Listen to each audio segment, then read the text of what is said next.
You're watching TVC Breakfast. Let's look at the headlines now across Nigerian newspapers. And I have with me my regulars on a Friday like this. I have CEO of CKN News here, Kehinde Nwandu. Chris, good morning. Good morning, Mike. You look like a boyfie. I am. I'm in a happy mood.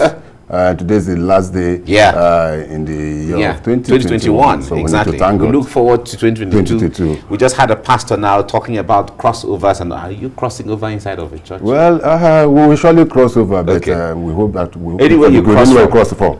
Not cross.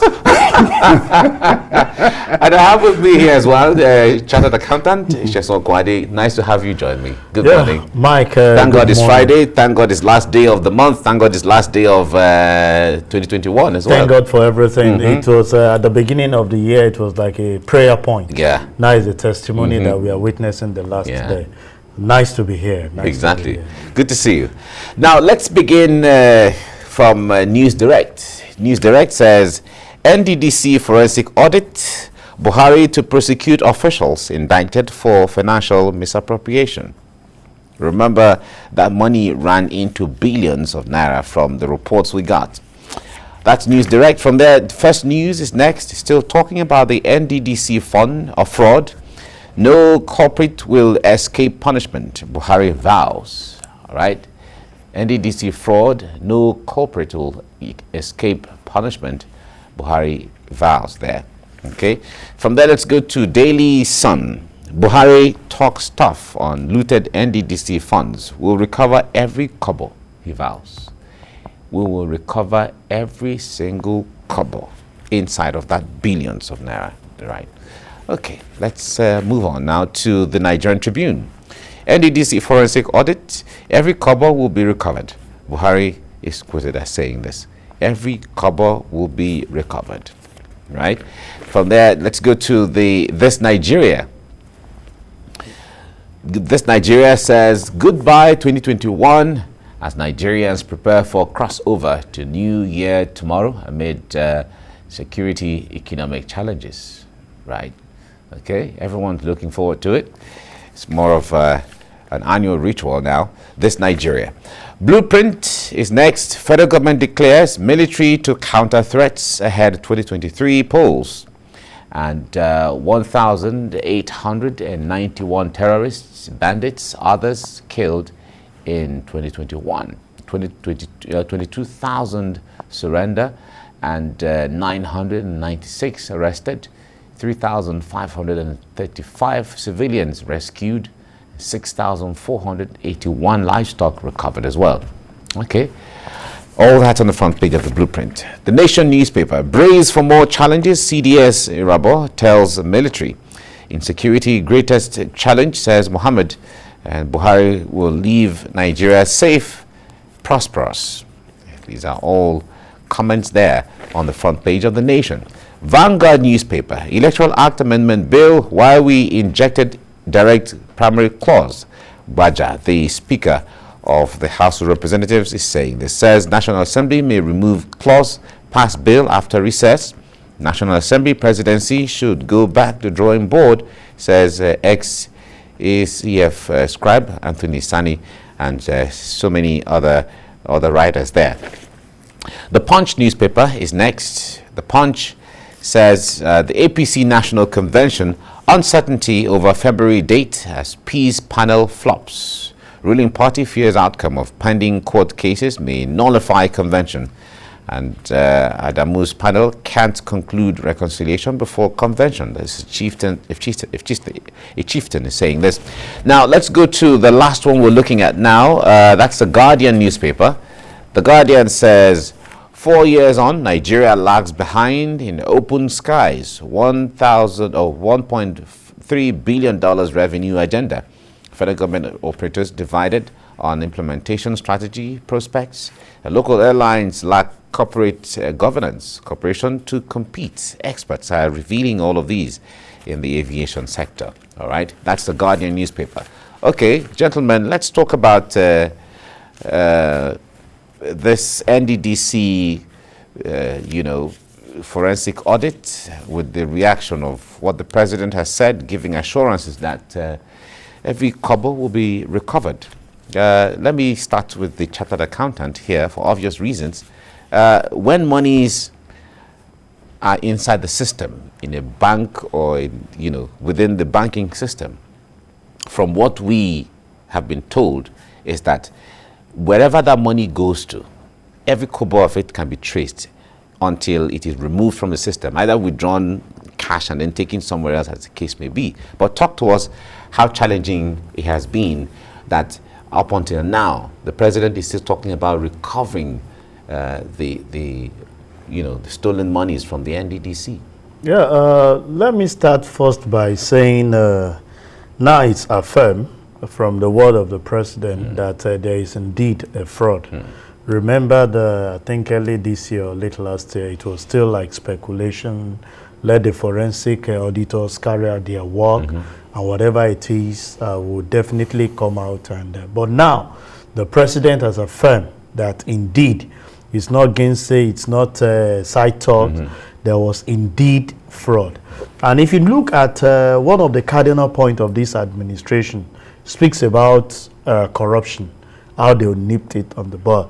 If the president is talking this tough, I don't want to take it as one of the words that I will always say. We've had so much words tougher than this in other area, not in terms of corruption, security and some other things, and it was pretty difficult for us to see a result of some of those things. And that's why, because we hardly punish some of the people that carries out or perpetrate this evil, it keeps unveiling every day. This NDDC issue, it's running to 2 years now. How many of it have we known that has happened in other parastatals? And we keep saying that our revenue keeps declining. I think, like we said, possibly my learned boss, CK, will tell us if there are courts that we can set up to address this thing speedily and bring the culprits to justice. Not until when we start seeing individuals.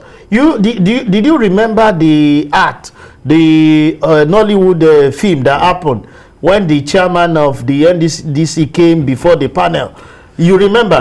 Till now, all that. Yeah. What has happened? So if the federal government is talking tough, it's good to talk. Can we act the talk? Can we action some of this talk? Can we see some of these people behind the bar? Can we see situation where even their children will feel ashamed to say, your dad embezzled money. We saw your dad in the court, and it will bring shame to their generation. Until we see some of this action being done, we are not satisfied with just mere words from the president. Although it still remains an allegation, as far as we know, the lawyer here will tell us, of course, so long as the court has not passed a judgment that he is corrupt, or any other person, or if members or executives of the NDDC are corrupt, then they remain innocent. But we've established there's a fraud. Yeah, there's a fraud. Who carried it out ahead?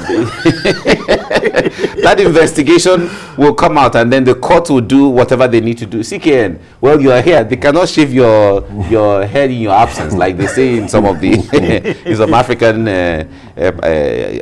proverb. Now, talk to us from this window. It's close to, about over a year now, because remember, sometime last year, we had a situation where there were reports that the NDDC gave hundreds of millions to some officials as palliatives. There were all reports that we heard that time. Now, the forensic audit will put everything in perspective, whether they were justified, whether they were not justified, and all of that. But talk to us from your own concern. Yes, it's good enough. Some of us have been very worried that the report, or that forensic report, is going to go the way of so many other investigations that we've had in the past, and there have been so many. That at the end of it all, after investigation, nothing is done, even after it has been passed on to the president, who is the commander-in-chief and chief executive for the Nigerian project. But good enough, the president came out to say that every single kobo stolen will be recovered. And I hope he didn't stop at that. He will always say that those involved will be prosecuted. Yeah, because part of the problem we've had in the past, even in our judicial system, in the issue of plea bargain, a situation where you ask people, oh, okay, you stole so if you can be able to bring so amount, we can let you go. It happens several times.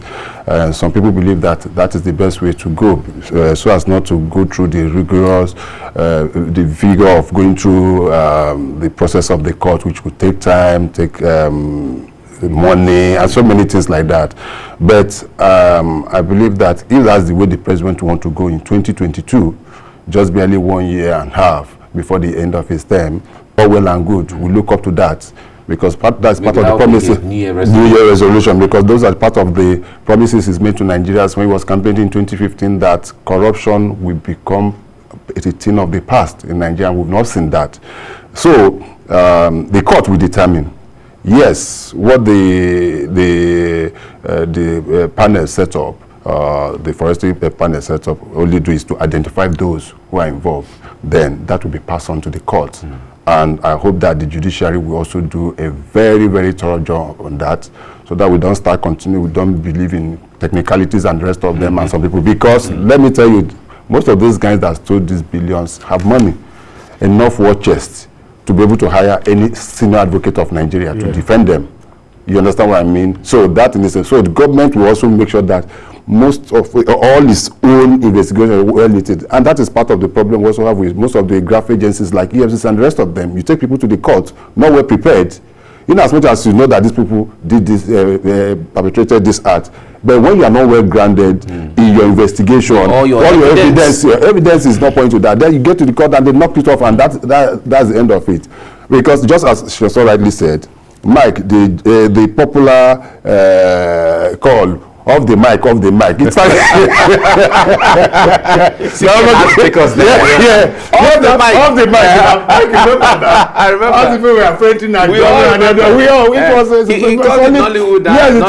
so at the end of it all, everybody and the House of Representatives just were quiet on that, and that was it, because that investigation was going on. Then after the act, the next thing we have from the House of Representatives that know that we're going to put this on hold, and they had to off the mic. The president have finally opened up the mic now. so I hope we'll do the needful and make sure that, you know why this is necessary. Mike, you need to go to the Niger Delta and see the situation of things on ground. You need to see most of these communities where this oil is we are getting this oil from. And they are complaining on a daily basis, they are not getting enough from the federal government. And the little the federal government is giving for the development of this way. Some few people from that area too will just capture it and just put it in their pockets and disappear. We should start making example of such people, so that in the future, when you are appointed, you should know that you are not only accountable to yourself, to your family, but also to Nigerians that appointed you. Well, Sesan, the point there is, when it comes to financial forensics, of course, we are all laymen. Like when we're talking about the law, the rest of us are not learned people. only CKN is learned. The rest of us are not learned. Learned broadcaster. But when it comes to forensics in financial terms, how possible or how challenging would it be to trace? Because when the president said we'll recover every kobo, of course, one would say if the will is there, you can do it. But talk to us in that practical term, in that sector. How easy or challenging is it to trace monies like that? You see, when you carry out forensic, it goes deeper than just mere investigating. Yes. It call what we say goes to the looks and crane. And that's why the president is saying, you see, if it has been the normal audit and the investigation, possibly there will be way for you. But there are scientific proofs that this forensic audit will prove that. And you hardly deny result of forensic audit. You hardly, because they take their time to carry out due diligence. Due investigation is beyond the normal surface investigation of, okay, this paper. If you bring out a document, they do as much as using IT to verify some of these things. That is why it's called forensic. It's deeper than the normal investigation you see on the surface. So if the result has come out to indict anybody, and the people to interpret some of the result of this investigation have deeper understanding of it, I can tell you that it will be difficult for anyone to come out of this glue. And that will be a good point for the government to carry out some of the things that they have promised, of making sure that they nipped it and make sure that those perpetrators, you don't have any hiding place, because it's not something you say, no, they didn't complete it. Forensic audit is deep, is scientific, is system proof, and it has not failed. So with this, I want to tell you that if the federal government is serious, as they said, to pick out some of those people, I can tell you, boys, another thing on the part of the government, judiciary side, even if you have this forensic audit and it's not taken to the courts, they have the way they are like CK said, technicality, and come up with story. This will just come and die a natural death. That's why we keep saying that as chartered accountants, forensic auditors, we have where our limits. Our limit stops at making sure that all these evidences are there. Then we leave it in the hands of our learned people to make sure that they carry out the prosecution. Sesan, who is the chartered accountant, you do your job and then you hand it over to CKN. Yes, sir. And CKN will now decide whether this person is guilty or not guilty. So it's now in their hands. Yes. Let me take it up from where Sesan stayed. Part of this will also be to also help the government is to put most of those people that have been indicted on the watch list. Because there's always tendency that when people are getting indicted like that, some of them find their way out of the country. And there's nothing you can do. There are so many like that. We have so many. We have a minister in this country, Minister of Petroleum, who for years now the EFCC have been trying to bring back to account for Audit somewhere in the United Kingdom and rest of it, and there's nothing you can do about it.